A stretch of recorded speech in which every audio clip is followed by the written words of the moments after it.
happy, healthy, safe, and prosperous new year. I think that's what I'm telling you. Thank you. Yes.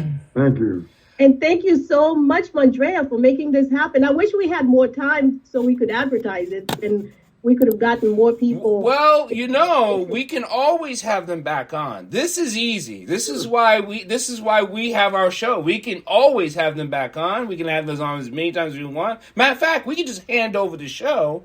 And That's true. We can you guys are the professionals. Oh, you just unmuted. Yeah, but be careful when you take it. Okay. And to be there and talk about prison reform, oh my gosh, wow. And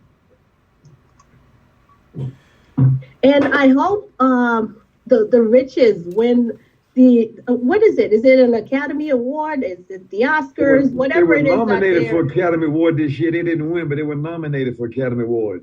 Wow. That is something else. They are just so honest. That movie is just so honest. I don't know if you guys know what we're talking about. Have you heard of the movie Time? Yes. Yes. Okay. So, is it Robert and Fox Rich, the couple in Time? I'm sorry. Sybil and Fox Rich. Sybil, yeah. And they were on Crossroads yesterday because Crossroads airs in Montgomery County, which is where we're at, every Tuesday at 10 a.m. And so we had a chance to hear them on WPFW. Yes, yes, ma'am. Yes. So it is just an absolute. When we start, we have already kicked off.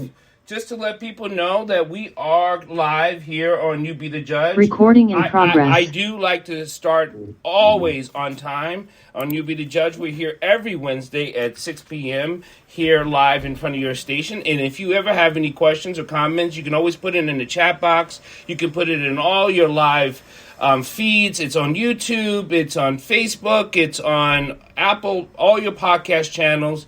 You Be the Judge. This is show 139.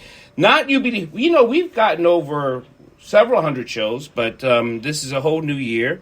So welcome to You Be the Judge. I'm super excited to have all our guests that comes on throughout the year. We like to talk about information, understanding, and hopefully it brings you to an action. I'm one of your co-hosts. I'm Dr. Paul Dyer, and then we have two other co-hosts. This is Judge Claudia Barber and Marylin Pierre, running for Circuit Court Judge in Montgomery County in Maryland. So I do like to say that, and I do like to have a plug for my dear friend Marylin Pierre, who's running for judge. Send money. That's as easy as you can do. Send money. Remember, this is not a finance thing where we have public financing. So you have to support, and we have to tear down the good old boys network in the circuit courts and in the judicial system, and we'll get into that a little bit later. So, Marylin, how was your week?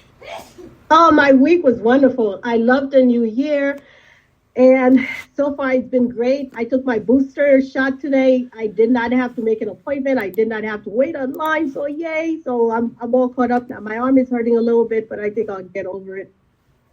Well, so how has your year been so far? Well, we just started. We had a show last week, but I was talking off air about segregation, social justice, and it brought me to the 14th Amendment.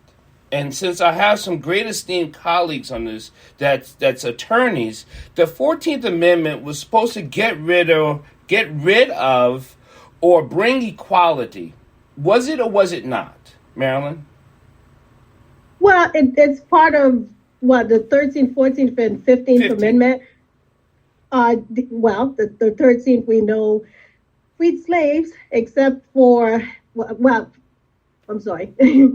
It keeps people from being held in involuntary servitude, except as a punishment for a crime. Correct. And there's been a movement to have that part, to have the 13th Amendment amended to remove that exception, which I hope everybody here supports that movement because, I actually don't think a lot of people know about the movement.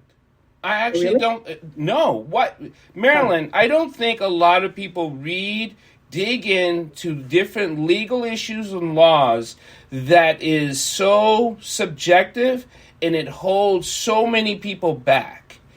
And that's why I think the African American community, the black community, the black and brown community always get held on the out because they don't know the legal issues. They don't know what's coming up on the courts, the bills that are being passed, or bills that should be passed. We still haven't passed the voting rights. And how many people should be thinking about we're still fighting for voting rights?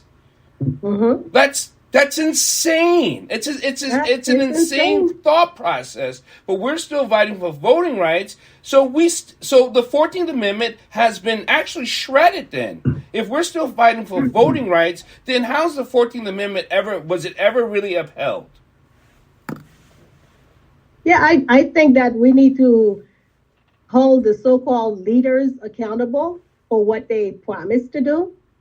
And I'm tired of the excuse, oh, things aren't exactly the way we thought it would be. It's not as easy as we thought it would be. Then why did you want the position? So kick out whoever needs to be kicked out and bring in whoever needs to be brought in order for us to get the results that we need. Because you're right.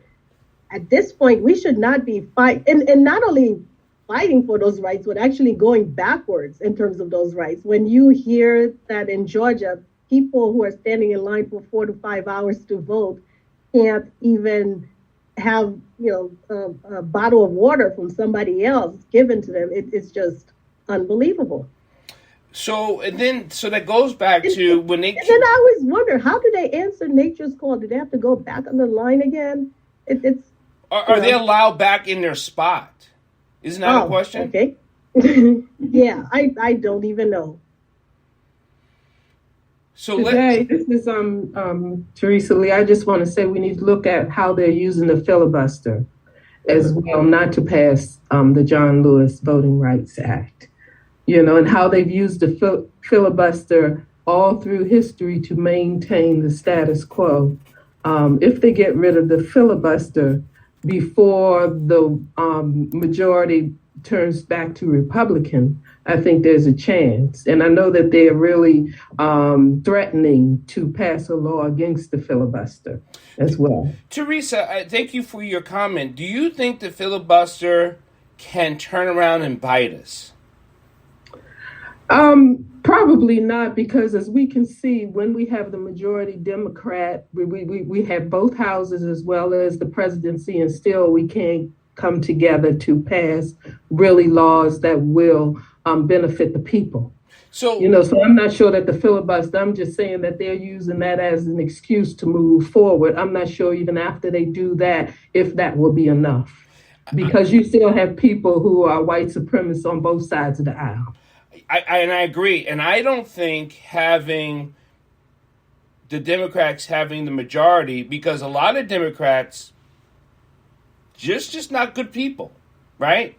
This is plain and simple. They're not doing what they said they were going to do. So I think it's some of lack of leadership, and I think some of there's not the will to do it. They say that they want to do it, but they just actually don't have the will to do it because they don't want to. Well, I'm not sure how many people really want a bunch of people voting, no matter how much they talk about it. Because if you're in leadership, you only want certain people to show up at the polls, because if everybody actually shows up at the polls, they might vote you out. What's his name? The former mayor of Bloomberg. Yeah, Bloomberg talked about that. He said that if everybody who was eligible to vote in Texas actually voted, probably Texas would be represented by a bunch of Democrats instead of a bunch of Republicans who are now represented. And so, but anyway, we have some guests here. We do. And I really think that we should honor them and hand the reins over to them so that way they could get a chance to talk about the topic that they're here to talk about. Which is prison reform. Prison reform, exactly. A very, very important topic. And yes, it it deals with the 13th, 14th, and 15th Amendment, but we will put that aside for now, and we will just let them have the floor. So I don't know if Mr. and Mrs. Brown, if you want to start, or if Ms. Jacobs wants to start. Let's have Miss Jacobs introduce our guest. That we'll have a special introduction by Miss Jacobs. So please, Miss Jacobs, introduce our guest, because we're all super excited. I know I am. So I know Andrea is super excited. So we'll have her introduce our guest. Go ahead, Andrea.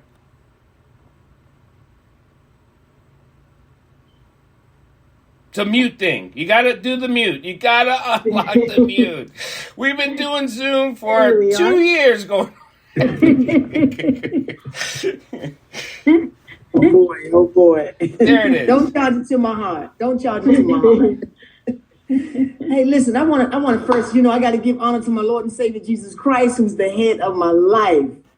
And I want to thank God for Brother Roach Brown and Mertine Brown.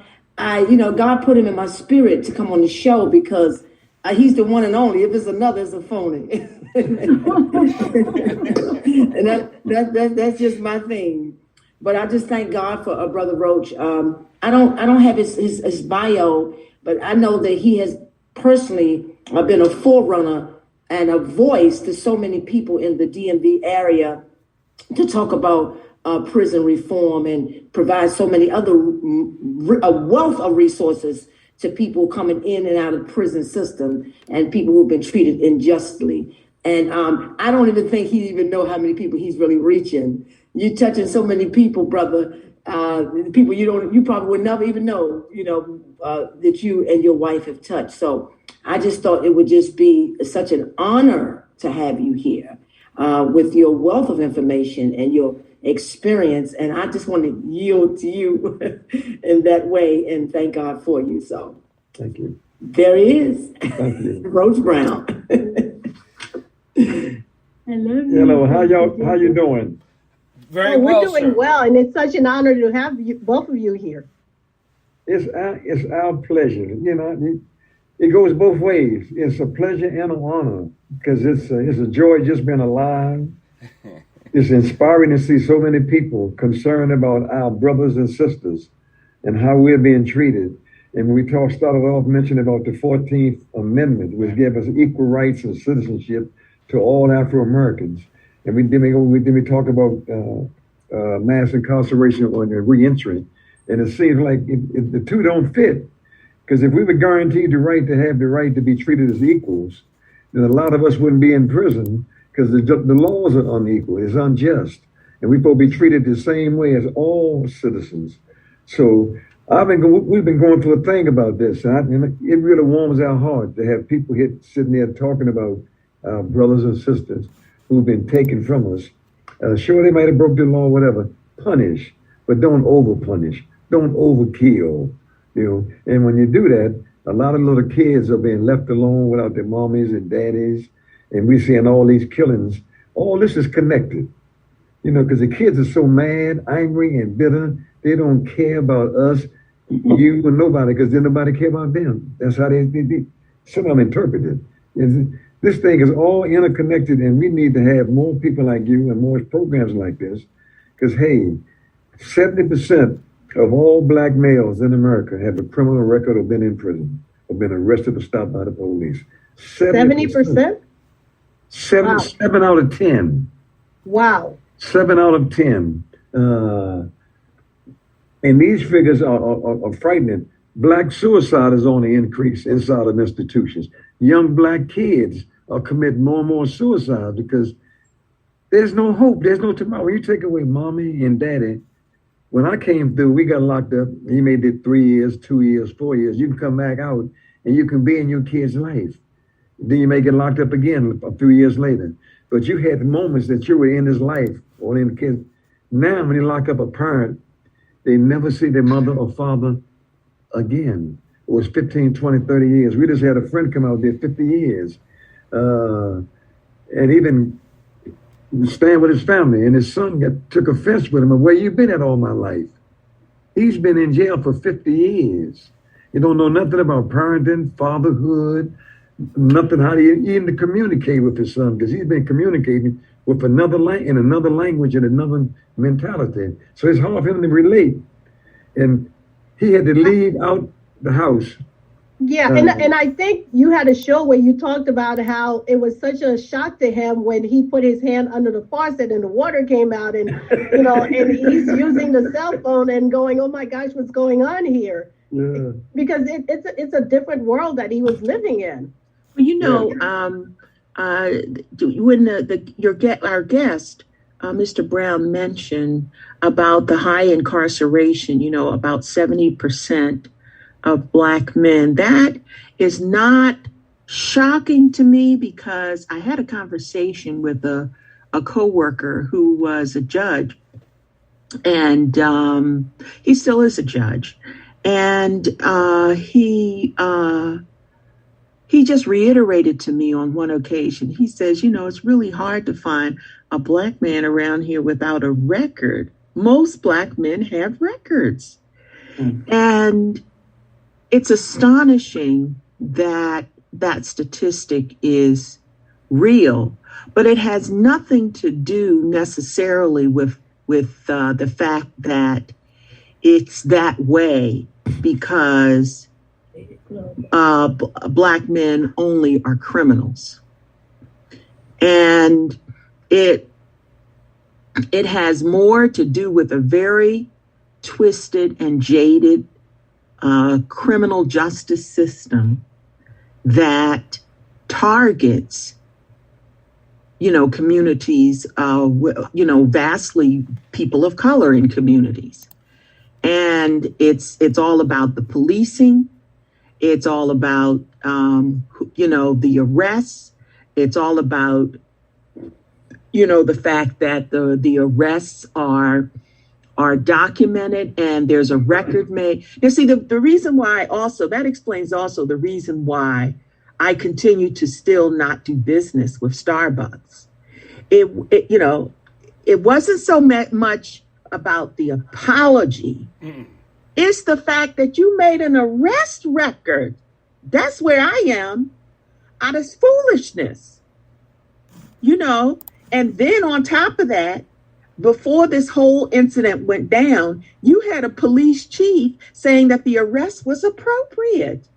See, that's my fallout. That's a big fallout for me. But with the Starbucks, the Philly Starbucks arrest several years ago and the boycotting of them. So Claudia Barber, Judge Barber, thank you. And my other co-hosts, let everybody know that we're here every Wednesday, and Judge Claudia Barber is our other co-hosts, Marylin, Pierre, and myself, Dr. Paul Dyer. Prior to you coming on, we talked about voting. Sheriff gets voted in, and we still don't have enough Black people voting. Just like Marylin, who said if all the Black people or the Democrats voted in Texas, Texas would be a Democratic state.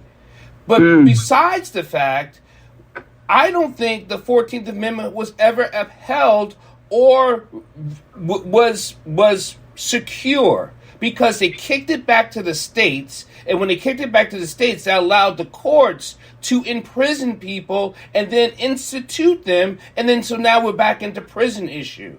Because now, well, that's another thing that Mr. Brown brought up, right, in terms of the prison issue. Now, when somebody gets a 50-year sentence, that's just slavery by another name. Right. Yeah. Just stop. Just call it what it is. And, just stop fooling everybody. So we were never protected. Yeah. And so there were situations where, and I forgot the state, and I have to, because I'm working on a book, and I have this where a Black male committed the identical same crime as a white male. And there was like a 34-year sentence to the Black male. And this is the same robbery, same background, prior record, identical same prior record. And the white person came back with a sentence of less than 5 years for the same armed robbery. And the Black person came back with the sentence of, now you can try to whitewash that and paint that another way and call, but just stop. I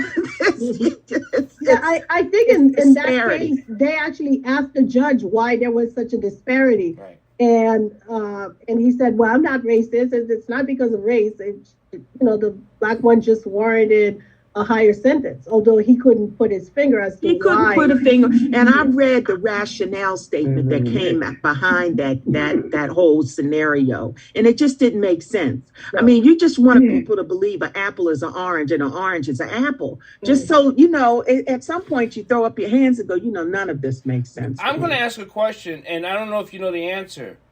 What was the description of both parties?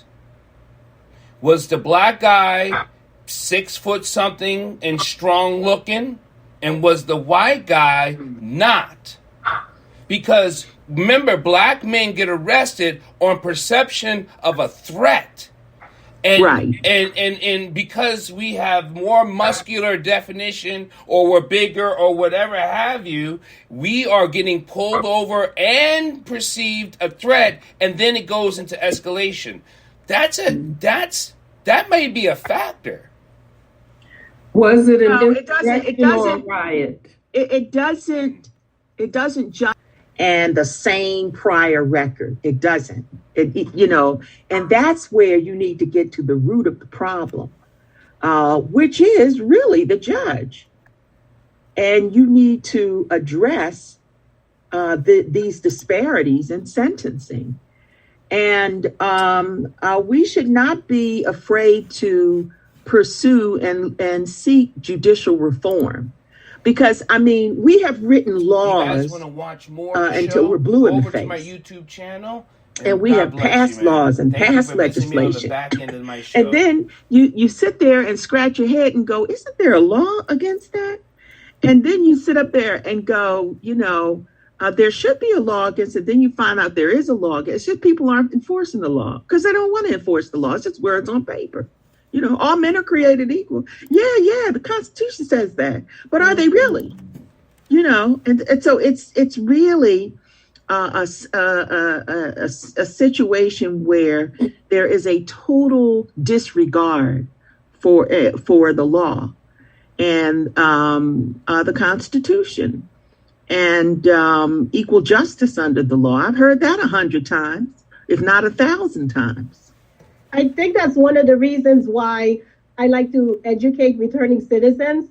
And in Maryland, they are allowed to vote, but a lot of them don't know that. And a lot of them are afraid to vote because they've heard so many stories about people who have voted and have not voted. They voted in other states. By mistake, and they've been held accountable in different ways. All right, so Ms. Jacobs, do you want to chime in? We haven't heard from you in a while, and Mr. and Mrs. Brown as well. Yeah, I want to say something that, I have a person that I've known for quite a while. As a matter of fact, ever since I was a little girl, and he is still incarcerated. He robbed a bank with 2 other friends, no guns involved. They had handed the teller a paper with a note, and he's doing now 40 years. This is his 40th year. This year make 40 years. He's gone up for parole probably about 6 or 7 times, and they keep turning him down. I've written letters for him. I've tried to advocate for him, and they just won't let up. They got their knee on this brother's neck. Well, you're raising another important issue, and see, this has to do with the system, because first of all, I know bank robberies are federal crimes, and they're all prosecuted in federal courts. So it's very different from state law, where they might have a post-conviction remedy or an opportunity under the Justice Restoration Act that was passed a couple of years ago to revisit sentences. But in federal court, you've got really nasty judges that will throw the book at defendants and not thinking anything of it because they have lifetime appointments. So it's like, who's going to move me? Who cares? You know, the other important thing about federal sentencing is that there are a number of judges on the federal bench that have given draconian, and I do mean draconian sentences. If you go to the website therobingroom.com, you will see how litigants and lawyers rate judges. And in the federal system, see, they don't care because they have lifetime appointments. So they feel like they're invincible. And you will see people lash out at and use words like draconian sentences. In fact, I just received an email maybe last year or year before last of someone who was caught up in some type of mortgage scam scheme. Now, this again has nothing to do with a killing of anybody or violence, but at the end of the day, his sentence was 200 and some years. And Well, and I the think judge didn't care. Well, and I think part of the problem as well is that people are in jail and they're just languishing there. They're not learning anything. They're not being told how to make it once they come outside of the prison. So I'm going to ask Mr. Brown a question, because inside the institution, prisoners have so much more information that we don't believe they have. Judges in the United States, you guys who's been locked up for long periods of time, you guys all must rate the judges some kind of way. Is that true or not true when you're inside? I wouldn't call it a rate on a scale kind of rate. It's a thing of you know what judge you don't want to go in front of and which judge is mean or racist or whatever. What I like to add about this is that this whole thing, man, it hurts. I mean, it really hurts. We just got back from New Orleans about 2-3 hours ago. We went down for our 13th wedding anniversary. And while down there, we decided to do our radio show from New Orleans. So we spent a few days going, looking at reentry programs, talking to folk in New Orleans, and we broadcast live from there. And everybody we met, I met about 13 brothers from New Orleans, and 11 have been incarcerated. All of it done decades, man. These guys were all went in as juveniles. And what's being done to our folk down there, and how the judges in these rural counties or whatever, not so many, the mentality of judges in terms of Judge Earl Warren of the Supreme Court, before he passed, he said, you were sent to prison as punishment, not to be punished. And that's been lost, and that thing has been transcended up to the judges when they have that kind of thought that they can send you in prison for the rest of your life. And you look, when you walk into a prison and you see young boys, teenagers, and there's no life in their eyes, they're dead. Their hope has been snatched away from them. They didn't have any hope before they even came to prison. The mother wasn't there, the father wasn't there. You get a book with 4 or 5 white kids' names in the book. And then your books is 6, 8, 10 years older than the other books. So everything you get is rotten, no good, expired, non-existent, malfunctioning.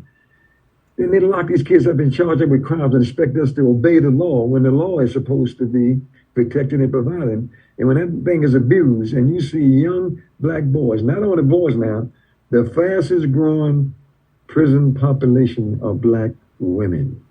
They're locking up our mommies, our sisters, our wives, grandmothers. You got institutions where the grandmother, the mother, and the granddaughter are all serving life for drugs. They're killing us. I mean, they call it plantation. Now it's called incarceration. The names change, but the game is the same. They're rubbing us out, people. We need to come together. We can talk about this and talk about it, but we know it hurts when I see men and women coming out who've been gone 30, 40, 50 years. Their life is over. Then the parole officer tell them, you got 90 days to seek employment. They never had a job in their life. They've been locked up for 50 years.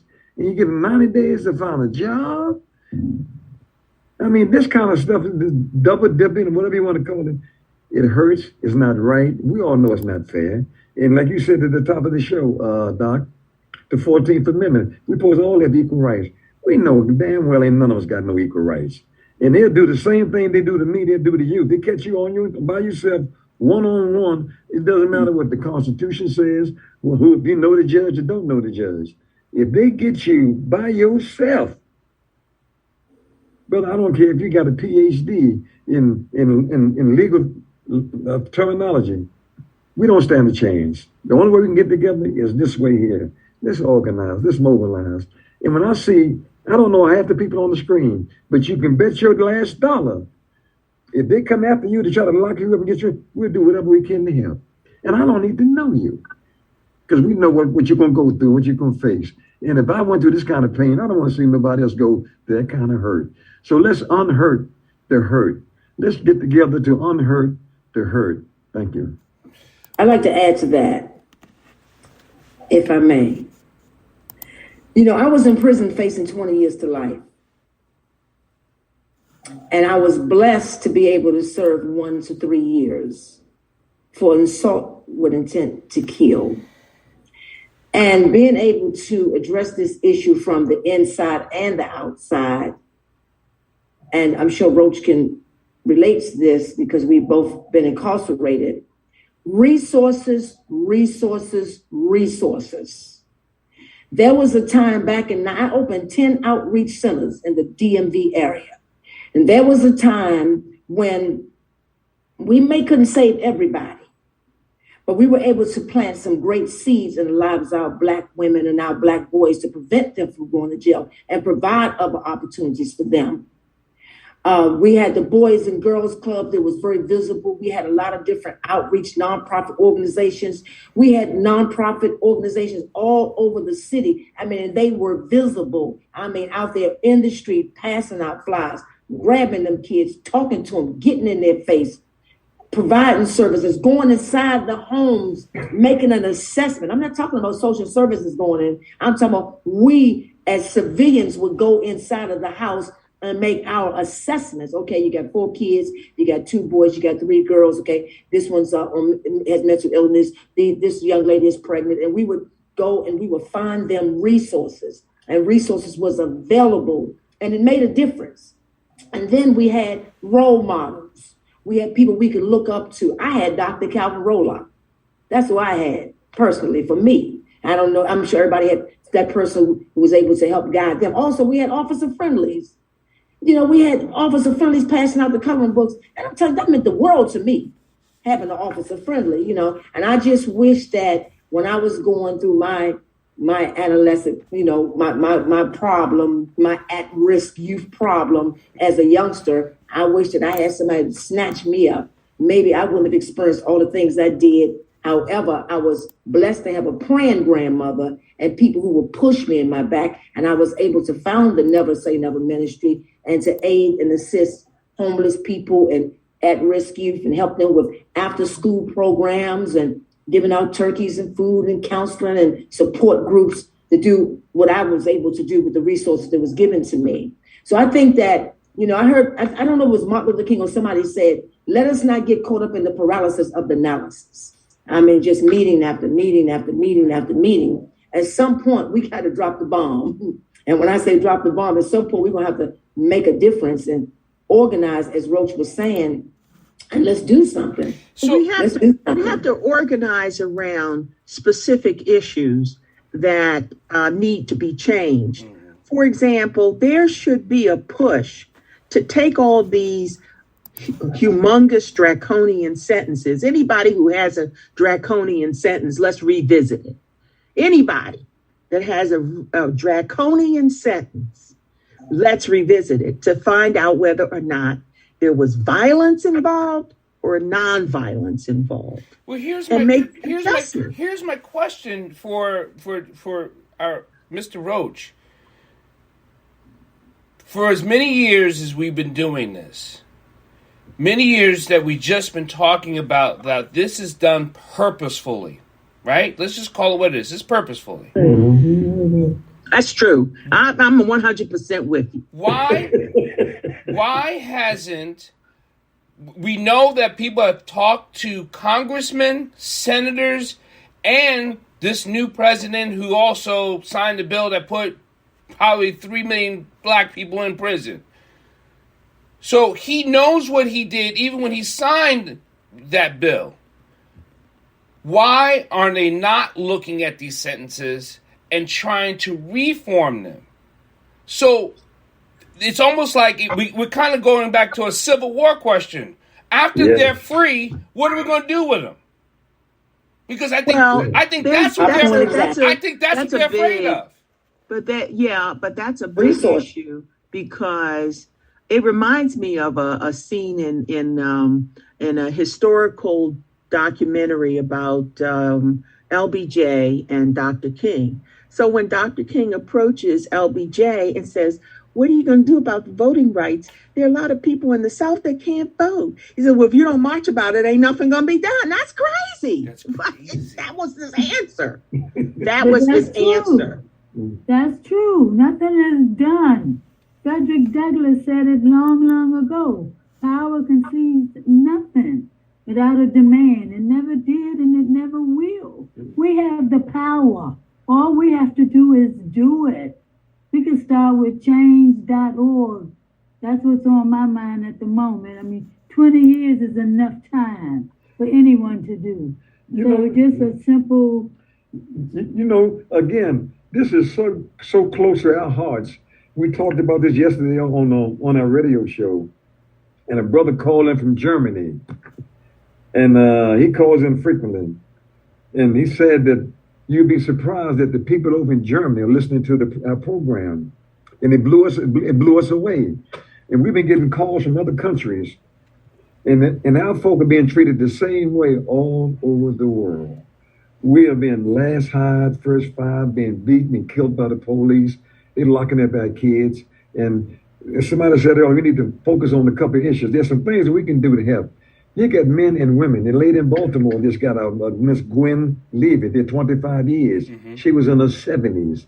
And they let out on compassion release. And she wasn't where she was supposed to be when they made that phone call. She was in a computer class, and they had forgot the paperwork that she had permission. Anyway, they locked her up. And the community came together and raised some smoke, and they released her. But she's only one. These are black grandmothers. They're the backbone of our families, our whole community structure. And they being treated like this, and because of our attitudes, our egos, our social standing, I don't like you. A lot of juggy boogie is keeping us from our oogie woogie. Yeah. I don't mean to be cracking a joke, but the bottom line is, please, people, reach out and help somebody. Everybody knows somebody who's been in prison. You got men and women coming out, being locked up 30, 40, 50, 55 years, and they don't know where to go or what to do. And they're lost, and they're ours. They belong to us. It could be either one of us there, but for the grace of God, go on. Well, Mr. Brown, you raise another interesting point when you discuss about the fact that there's hopelessness, because what I see, and I kind of get it. If their attitude is that people don't care, they don't care. They don't care about the fact that I was railroaded. Think about the Central Park Five who were put in prison for a crime they didn't commit. Mm-hmm. And there's hopelessness there, because I can't blame them if their attitude is that nobody cares and that the system didn't work, and this system is so messed up it would incarcerate somebody who did not commit a crime. Yes. Mm-hmm. Who did not commit a crime. Judge, you got too much of that. I have a story that's just, it reminds me of the hopelessness that you're talking about, Judge Barber and Mr. Brown. All of us actually. I teach martial arts. Most of the people know I teach a lot of martial arts. I've been doing it for about 100 years, it seems like. And I'm in the Bronx, in the South Bronx, and I'm teaching this class. And everybody's happy that Grandmaster blah, blah, blah is there. And this 10-year-old looks at me and says, I don't think this will ever help me. And I bent down and I kneed down in front of him. And I said, why? Why would you say that? He goes, I'm not going to live to past 25. Yeah. And I sat there and I hugged him and I just started crying and bawling. Because when I've heard this said before, I'll hear it, and every time I hear it, I'll cry.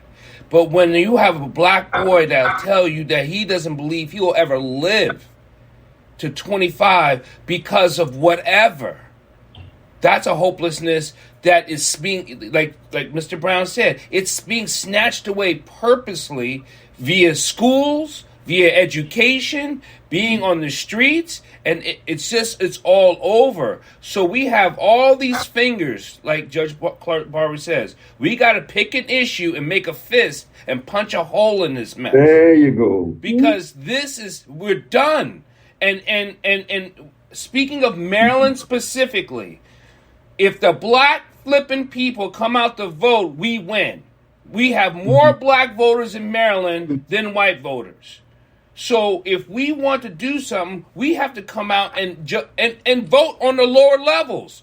Vote on the legislative level, the delegate level, the sheriff level. We have to vote on all of it, not just this national bullshit, right? We got to vote on the city councilmen, city delegates, and we get so tied up in who's running for president. Man, you better watch your courts.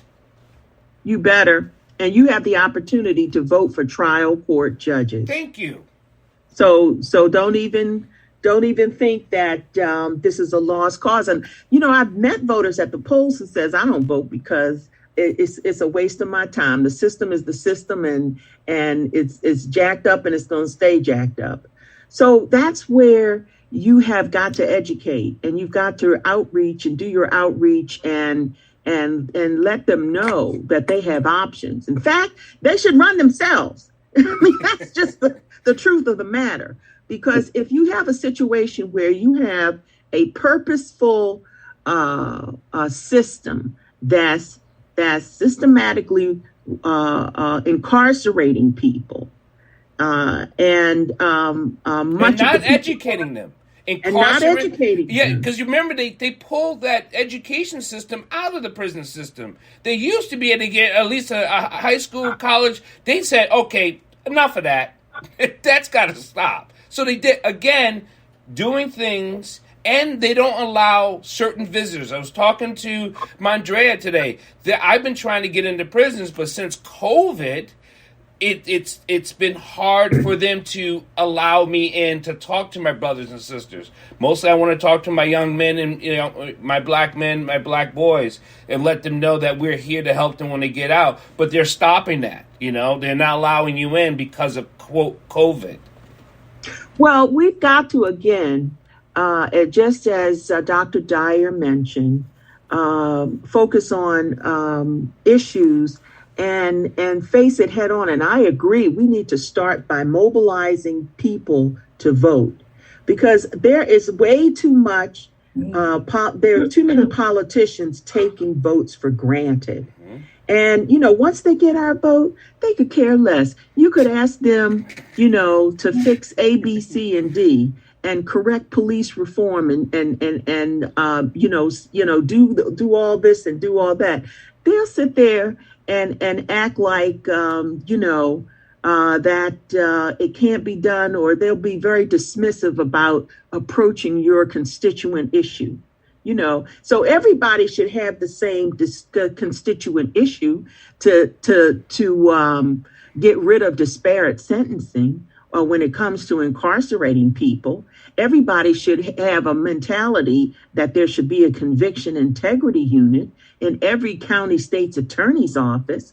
And everybody should have a mentality that police officers who plant evidence, fake evidence, should be held accountable for their behavior. Yes. And the prosecutors. And the prosecutors right. as well. Wait a minute. And the prosecutors. And here's the kicker. We know that there's some prosecutors and police and detectives that have planted evidence. We already know that. It's already come out. 10, 20 It's come out. It's come out.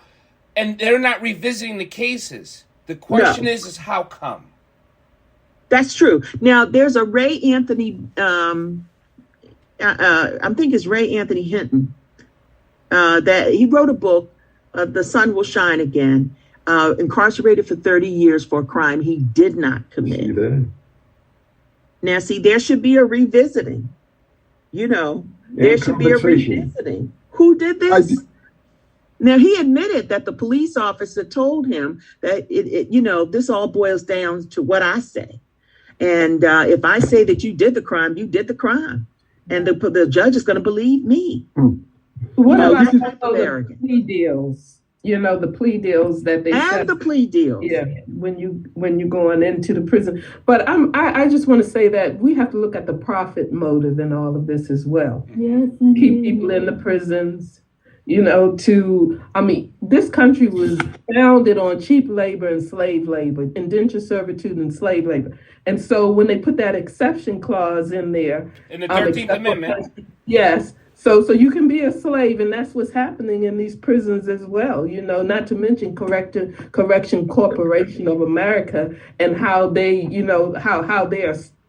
Have stockholders, which means that they have to keep the people in the prisons, so you have to look at the profit motive as well as looking at the labor that is being, because in the prisons I remember they talked about Kamala Harris saying she couldn't let the prisoners out in California because who was going to fight the forest fires?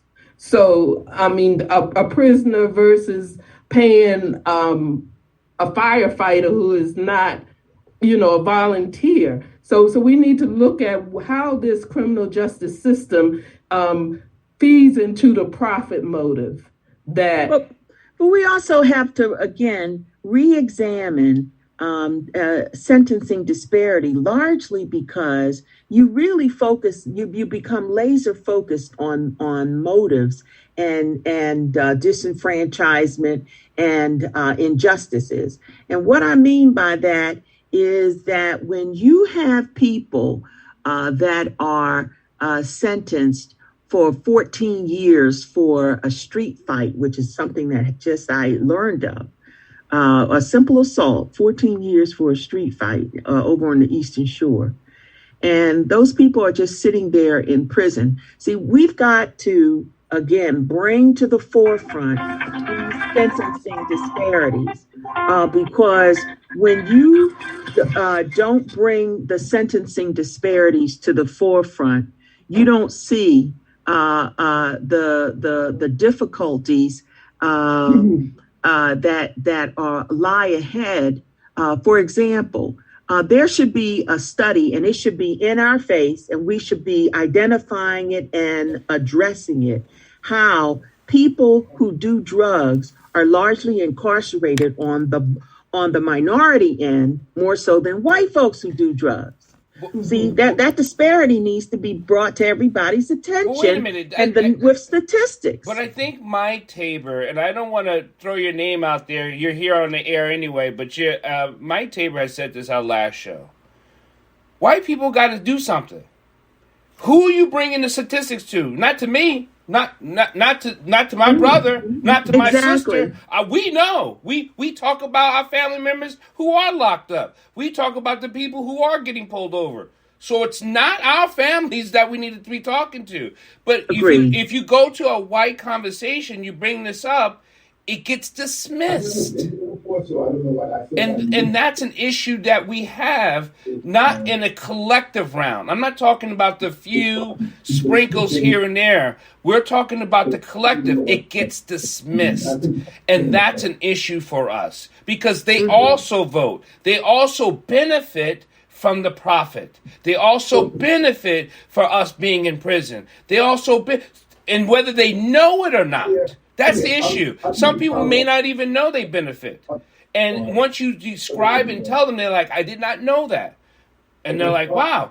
And because why would they think of it? Why would they want to think of it? It doesn't even come across their consciousness until it's taught to them.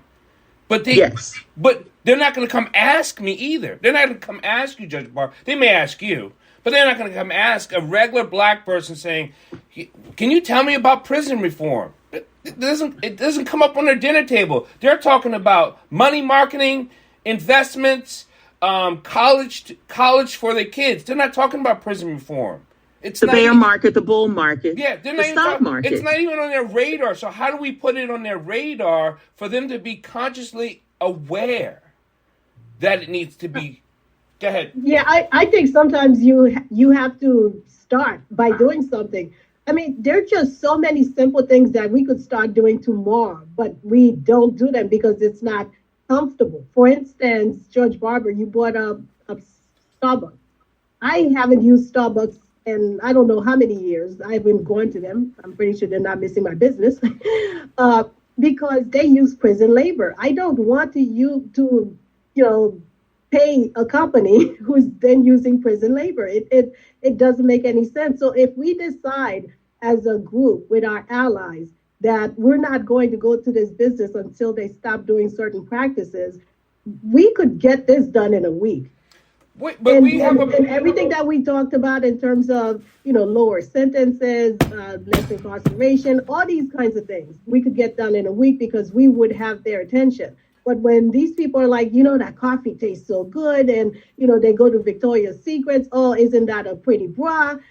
All these companies that use prison labor, and I think in Maryland, they say that they pay people 17 cents an hour to do that. And think about what it would do in terms of employment for people who are not in prison. And think about how many people commit crimes because they're desperate. They can't find a job on the outside. I remember I had a client who was 16 years old and he was like, so what if I go to jail? I get 3 hots and a cot. I was like, oh my God, at 16 years old, he's thinking that his chances are better in jail. Outside. I was out just doing this election of this new presidency. I don't know if everybody knew, but Chickfila donated to the Trump campaign. Who knew that? Raise your hand. Oh, yeah, I knew that. Yeah. Chickfila was a huge donor. So was Home Depot, and there are others, right? I saw a long line at Chickfila, all these black people, right? Every day. But hold on. I was so I was so pissed off. I pulled over. I got out and I said, don't you know, now this is a line full of black people at 5 o'clock. I said, don't you know that they donate to Donald Trump's campaign? I don't know, brother, but that chicken's good. This is what we're dealing with. This is what we're dealing with, right? It's like we're willing to sell each other out for a cup of coffee or for, some chicken. That's basically what we're doing. The reality is that you have... It's not they, it's us. If we valued ourselves more, if we valued each other more, we would be willing to not buy chicken from places that have our worst interests when they conduct business. To our special guests, I wanted to know if they have any success stories that they can share with us today. Well, I was, I thought you was going to play my video again, but I didn't show. Oh, do you want me to? I could play it. You want me to play it? Yeah, because that is a success story, and that would be nice, being that he's asking, because my heart is in the heart of the addict. My heart is in the heart of the prisoner. My heart, because I was the little girl who sold her body. I was the little girl who shot heroin at 13 years old. I was that little girl who, had to find her way and was in and out of prisons all her life, half of her life. I was that little girl that was on probation and on parole. I was that little girl that was addicted to crack cocaine and heroin. And I believe one of the reasons why we talk over people's heads when we should be talking to people. And this is why a lot of drug addicts and prisoners and ex-offenders don't want to hear what we got to say. Because first of all, we have to meet them where they are and bring them where they need to be. And the reason why most of them don't vote, because they destroy because of lack of knowledge, because they don't know what they're voting for. And they already feel defeated. They already feel defeated. They already feel left out. They are, like the little boy said, he's not going to live to see 25. So they're already in a failure mentality. So people need to know we care. And I was just visualizing a whole group of ex-addicts, ex-offenders just marching, and it's going to take all of us. It's going to take all of us, yes. What's wrong with us mobilizing ex-offenders to run for office? Run for office. Now, you asked about a success story. You asked about a success story, and I want to ask Attorney Pierre if you would play a little bit of that clip. I'd like to say something, because before you get funny, I would like to speak after the video. Oh, you want to say something quick before the video? No, I'll wait till after the video. Oh, okay. This is the house where my mother raised 7 children. I can remember this is where I was living when I first started using drugs, when I was introduced to crack cocaine. I met this older man who was probably about 20 years older than me, who shot some heroin in my arm. And my life went downhill from that moment on. Heroin, the street name for heroin, became Mondrea Jacobs' obsession. At 12, she faced the harsh realities of living from one drug fix to the next. I began to hang out with people whose lifestyle was to drink and to drug and to party and smoke reefer and commit crimes and hang out in all night bars, and I just lived for drugs. I woke up using drugs. I went to bed using drugs. Drugs was my life. I would go in the bathroom in the 7th grade and shoot up in the bathrooms. In my lunch period, I would go and shoot up. I would be smoking marijuana around the back of the school building while everybody else was in the lunchroom having lunch. Mondrea's mother feared her daughter's addiction would kill her. Out of desperation, she had her own daughter arrested and placed in a children's center. For 2 years, Mondrea remained in the center and was drug-free. When she went back to her old hangout and old friends, her addiction resurfaced with a vengeance. I would prostitute and sell my body to get the drugs, steal from people, rob people, selling drugs for drug dealers. Drugs were slowly destroying Mondrea's life. But at certain moments, Mondrea remembered her grandmother's faith and wondered if there was still hope. My grandmother instilled the word of God so deep in us. There was a voice that would constantly speak to me and remind me that there was still a little speck of hope for me. I would smoke crack, and while I was smoking it, I would be praying at the same time. Soon the drive to obtain drugs exacted a deadlier toll. Mondrea never intended to hurt anyone with the gun she carried. I went into a nightclub with the intention of finding someone to rob to satisfy my drug habit. And I tried to lure a guy out with no intentions of harming him. When I told him to give me his money, he refused, and I wound up shooting him. Mondrea didn't stay to find out if the man was alive. My lawyer came back and told me, you're facing 20 years to life. And I got on my knees. And I cried out to God like a baby. When the sentence was delivered, Mondrea and her lawyer were stunned. The judge sentenced Mondrea to serve 1 year in prison and then 2 years probation. While on parole, she was drug-free. But the day her probation ended, she decided to celebrate. I just knew that there was no way that I could go back and use drugs again. But I did. I used again. Immediately, the drugs began to take their toll on Mondrea's body. I was down to 60 pounds. I thought I had AIDS. I really felt like that I was just forsaken by God. One night, she sold her body for $20. She left to get high, promising the man she would come back. When she didn't return, the man who bought her for $20 came after her with a gun. I could actually feel when the bullets were coming across my face. And as close as that person was to me, there's no way that those bullets should have missed me. After that near-death experience, Mondrea knew that her life had to change. I began to go to church, and I wanted to change. There was something inside of me that kept reminding me that I was better than this, that I was better than a drug addict, and that Jesus really loved me. I gradually stopped using drugs. I got convicted, and my conviction led to a conversion, and it caused me to cry out to God. See, at first I was just calling on God, but I really, really cried out to God after I got shot at.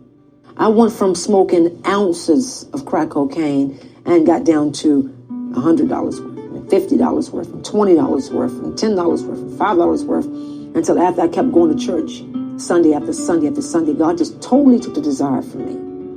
Today, Mondrea is drug-free. I do not have temptation for drugs. 21 years clean now, and I just do not have temptation. I have gone into places where they were smoking drugs and drinking to pray for people, and it never bothered me. I just see it as a piece of poison now. Mondrea now helps the homeless in her city with a nonprofit ministry called Never Say Never. I love Jesus so much because he first loved me. I love him because I can depend on him when I can't depend on nobody else. My priority now is to win souls for Jesus Christ, to let my light shine so men can see my good works and glorify the Father. Never say never, because God never gives up on us, and he never gave up on me.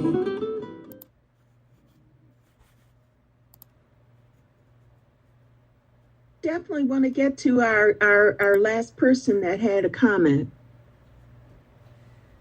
I think, Mark, you had a question or a comment?